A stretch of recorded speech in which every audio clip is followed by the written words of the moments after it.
Hello everyone. This is our book reading the novel that's code is BEGC 134. Today we start our last block, that is block number 4, and the novel name is Things Fall Apart by Chinua Achebe ji. That is our block number 4. Today we start this block और हम इसमें एक एक करके इसकी units को भी हम कवर अप कर लेंगे, जैसे मैंने आपको प्रीवियस सारे कराए हैं। मैं इससे पहले हम 3 ब्लॉक कंप्लीट कर चुके हैं। ये हमारा ब्लॉक नंबर 4 है, जो कि हमारा लास्ट ब्लॉक है। इसमें भी टोटल 4 चैप्टर्स हैं, जिनको हम एक एक करके कंप्लीट कर लेंगे। और उन्हीं से रिलेटेड मैंने इनमें इम्पोर्टेंट क्वेश्चन साथ साथ में बना रखे हैं आप सबके लिए विद आंसर। तो आई होप कि आपके लिए हेल्पफुल रहेगा। तो अभी हम स्टार्ट करते हैं हमारा block number 4, that is things fall apart, और जिसको किसने लिखा है? चिनू अचेम्बे जी ने लिखा है। ये थोड़े से साउथ अफ्रीका के टाइप्स के नाम हैं, तो थोड़ा एडजस्ट कर लेना आप, क्योंकि ये ऐसे ही होते हैं। तो हमारे यूनिट नंबर 13 का क्या नाम है? अफ्रीका, ए ब्रीफ हिस्टोरिकल सर्वे। इस चैप्टर में हम जानेंगे कि जो अफ्रीका है, कंट्री है, वो कैसे बनी, वो उसकी हिस्ट्री क्या रही है, उसका बैकग्राउंड क्या है, ये सब जानेंगे हम। उससे पहले हम जान लेते हैं इस थिंग्स फॉल अपार्ट जो हमारी नॉवल है, इसके बारे में। जो ये टाइटल लिया है थिंग्स फॉल अपार्ट, सबसे पहले हम बात करते हैं कि ये वाला टाइटल कहाँ से लिया गया है। The title things fall apart जो हमारा टाइटल है ऑफ द बुक, ये बुक का टाइटल है things fall apart, was taken from a poem the second coming. एक पोएम है द सेकेंड कमिंग, जो कि किसने लिखी है? W.B. येट्स ने लिखी है। इस पोएम से इसका टाइटल लिया गया है, ये थिंग्स फॉल अपार्ट। उसके बाद हम बात करते हैं इस नॉवल के कैरेक्टर्स की और प्लेस की। सबसे पहले हम बात करते हैं प्लेस की। द विलेज ऑफ यूमोफिया, ये एक विलेज का नाम है यूमोफिया, जो कि ओकोंको है, उसकी ये मदरलैंड है, मतलब वो वहाँ पे रहता है, वहीं पे उसका जन्म हुआ है, वो उसकी मातृभूमि है। ओकोंको की ये यूमोफिया जो जगह है, ये उसकी मातृभूमि, ये उसका गांव है। उसके बाद यहाँ पे मेन कैरेक्टर क्या है इस वाली नॉवल में? ओकोंको है, जो कि यहाँ पे मेन कैरेक्टर है। उसके अलावा यहाँ पे एक यूनोका है, जो कि ओकोंको का फादर है, जो कि बहुत ज़्यादा एक लेज़ी इंसान है, और इसने अपनी फैमिली को बहुत परेशान किया है, क्योंकि मतलब ये शराब पी के आता था और मतलब सबको परेशान करता था।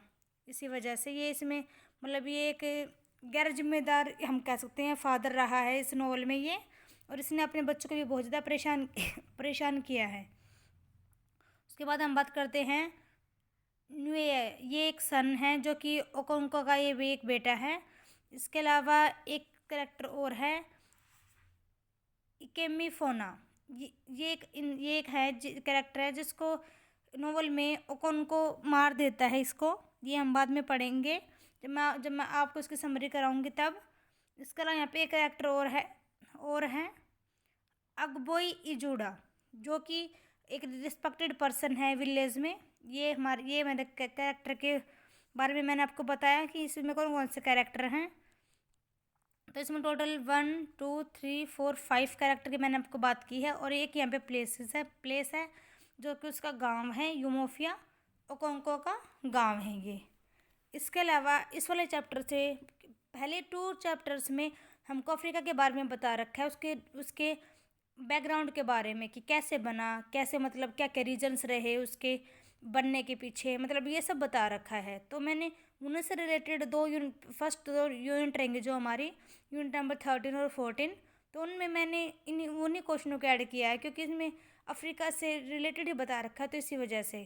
तो इस वाले चैप्टर में टोटल हमारे 2 क्वेश्चन रहेंगे, जिसमें से फर्स्ट क्वेश्चन है हमारा why is Africa refers to as the dark continent, कि डार्क कॉन्टिनेंट क्यों कहा गया है अफ्रीका को, ये क्वेश्चन है हमारा first. A farmer name for Africa so used because it's hinterland was largely unknown, एक मतलब फॉर्मर नाम दिया गया है अफ्रीका, क्योंकि इसको मतलब ये अननोन प्लेस रहा है, ये बहुत ही मतलब पिछड़ा सा था, तो मतलब ये पहचान में नहीं आ पाया, and therefore mysterious to European until the 19th century। मतलब 19th सेंचुरी तक भी यूरोपियन को, मतलब उससे पहले यूरोपियन के लिए यह एक रहस्य था, ये उसको जान नहीं पाए थे। Harry M Stanley was probably the first to use the term in his 1878 accounts through the dark continent। जो ये मतलब जो डार्क कॉन्टिनेंट जो वर्ड है अफ्रीका के लिए, ये सबसे पहले किसने यूज़ किया था? 1878 में यूज़ किया था। ये वाली टर्म किसने की थी? मैंने आपको बताया अभी, हेनरी एम स्टैनले ने यूज़ किया था इसको सबसे पहले 1878 में। इसके अलावा यहाँ पे सेकंड रीज़न क्या है कि इसको डार्क कॉन्टिनेंट बोला गया उसके पीछे? The second reason is the first visitor, जो फर्स्ट विजिटर था, कंसिडर अफ्रीका, उसने अफ्रीका को क्या कंसिडर किया? To be a land to of people, एक ऐसी लैंड है where we primitive uncivilised and savages.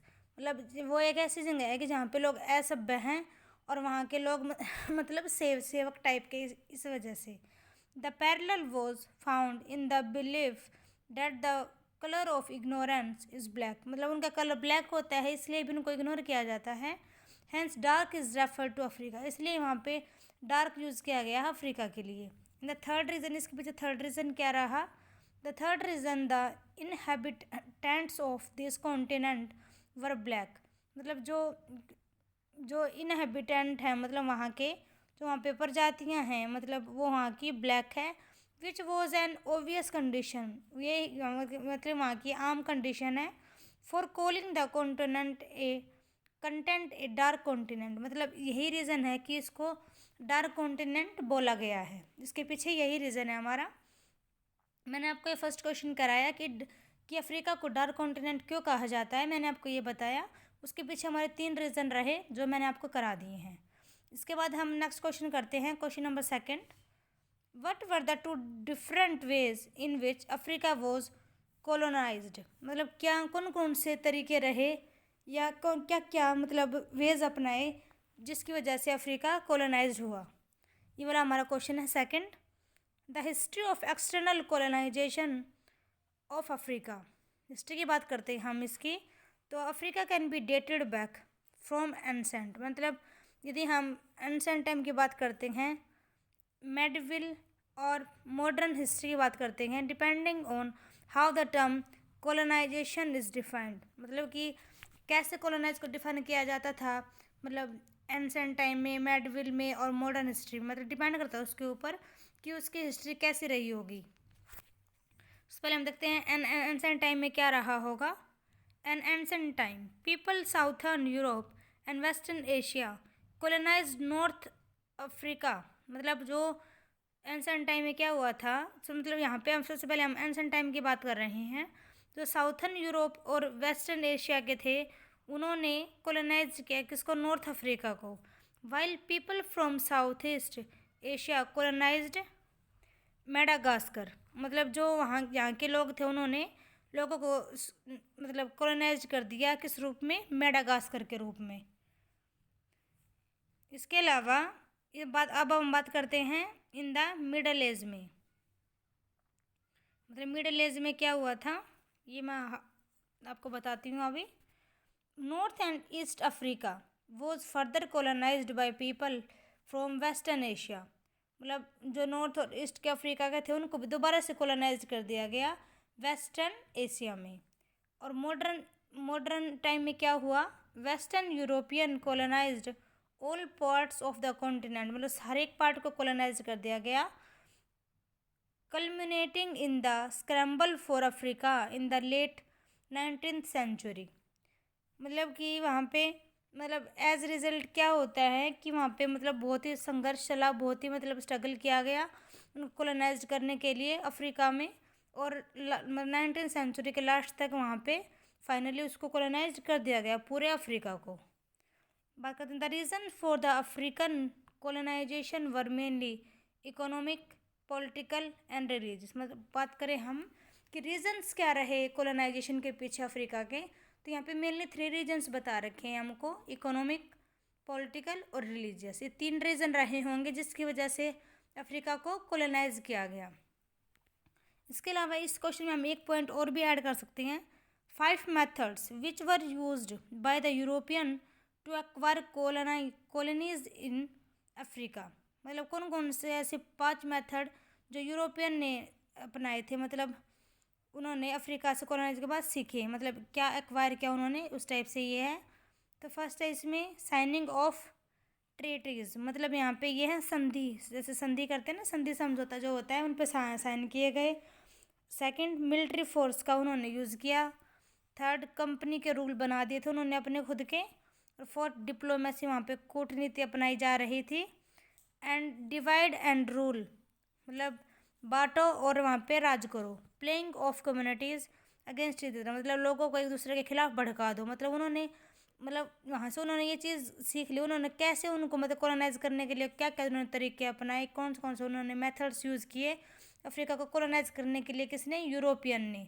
सबसे पहले तो उन्होंने मतलब वो उनसे संधियों पे साइन करा ली, उसके बाद उन्होंने क्या किया, मिलिट्री फोर्स का यूज़ किया उनको डराने के लिए, धमकाने के लिए। फिर उन्होंने अपने खुद के रूल बनाए, कंपनी के रूल बनाए। फिर उन्होंने डिप्लोमेसी अपनाई। लास्ट में डिवाइड एंड रूल का उन्होंने रूल अपनाया और अफ्रीका को उन्होंने कॉलोनाइज कर दिया। तो मतलब ये थी हमारी यूनिट नंबर 13 जो मैंने आपको पूरी करा दी है। इससे रिलेटेड हमारे 2 ही क्वेश्चन इंपॉर्टेंट है इस वाले यूनिट में, वो दोनों मैं आपको करा चुकी हूँ। और उससे पहले हमने थोड़ा बहुत नोवेल के बारे में हमने इंट्रोडक्शन देखा है कि नोवेल में कैरेक्टर कौन कौन से हैं और नोवेल का टाइटल कहाँ से आया है और नोवेल किसने लिखी है, ये मैं आपको बता चुकी हूँ। इसके बाद हम इसके यूनिट नंबर 14 करेंगे नेक्स्ट वीडियो में। Thank you everyone.